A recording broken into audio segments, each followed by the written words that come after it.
French Enlightenment, French Revolution, saw him as the great martyr to truth, and you can tell the idealism of this because the old fat Greek guy suddenly has great abs. For this image of Socrates, we are indebted to his student, Plato. Plato, young nobleman, student of Socrates, follower of Socrates, as were his two older brothers. But when Plato first started following Socrates, first started listening to him, he went home and burned all of his writings. He was a poet, playwright. Burned them all and decided he was going to become a philosopher. And he was going to do what his teacher did. Now, let's see.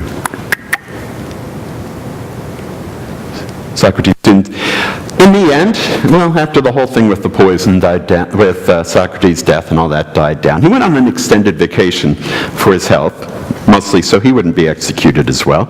And when he came back, he founded an academy, a school in one of the big parks, one of the big gardens, where he would take students and he would teach them philosophy. He would teach them dialectic. They would discuss the big questions.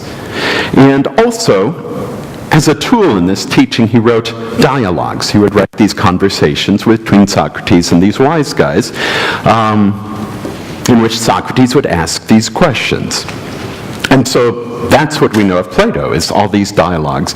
And so none of the opinions are actually stated directly.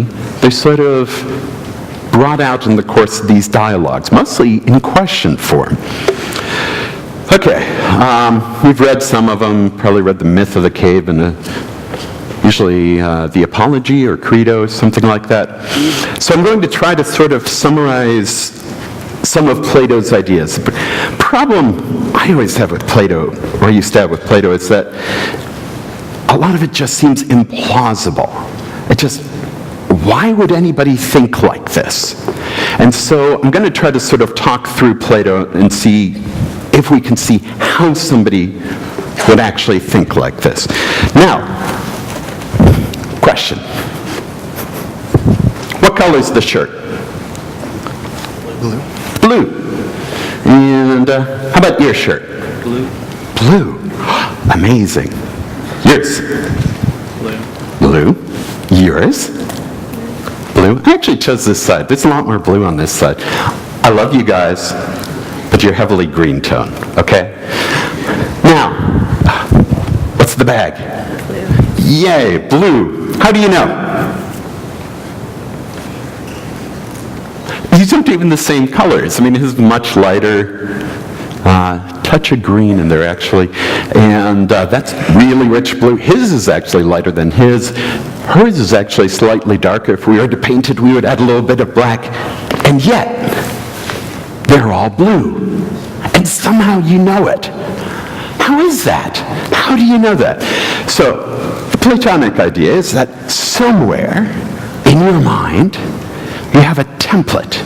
You have an idea of blue. You have an ideal blue against which you can compare all these other colors, and you say, yes, it is somewhat like that color, therefore it must be blue. So you have an ideal, a form, a perfect blue against which you can judge all other blues.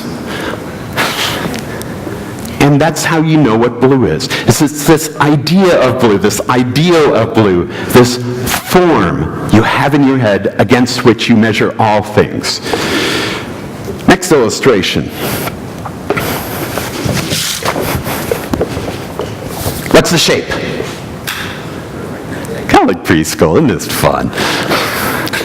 Okay. Then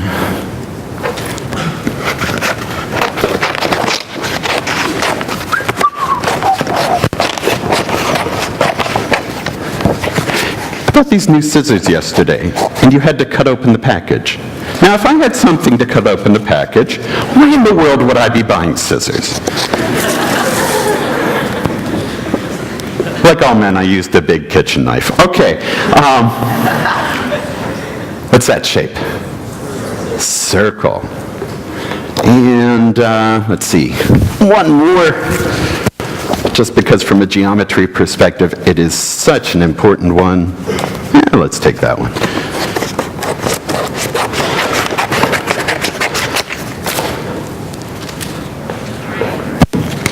Yeah, how do you know?